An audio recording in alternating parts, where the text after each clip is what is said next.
So we are in the village of Gondla right now in Lahore Valley, and this is the old koti of the Thakur of Gondla, the chieftain of the village during the reign of the Thakurs in Lahore.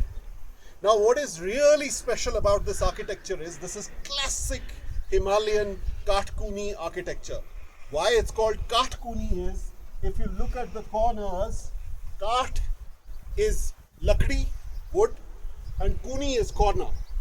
So in the corner, you'll have these beams which are interspersed with each other, and between these layers of wooden beams, you'll see the stones stacked up without use of any mortar, any cement, anything. And the best thing about this architecture is that it's earthquake resistant. So this structure has stood the test of time. In 1905, there was a severe earthquake here. Yet if you notice, the alignment of the koti hasn't changed much. It's only because of the architecture here.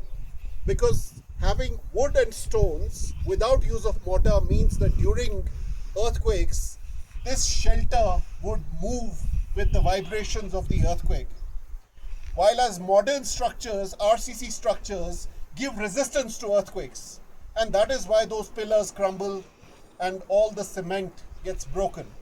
But this has stood the test of time.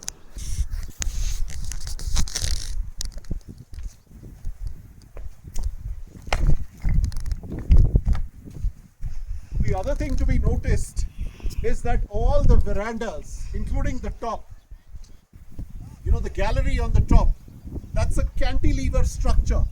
So a cantilever is usually a gallery which is taken out on wooden beams.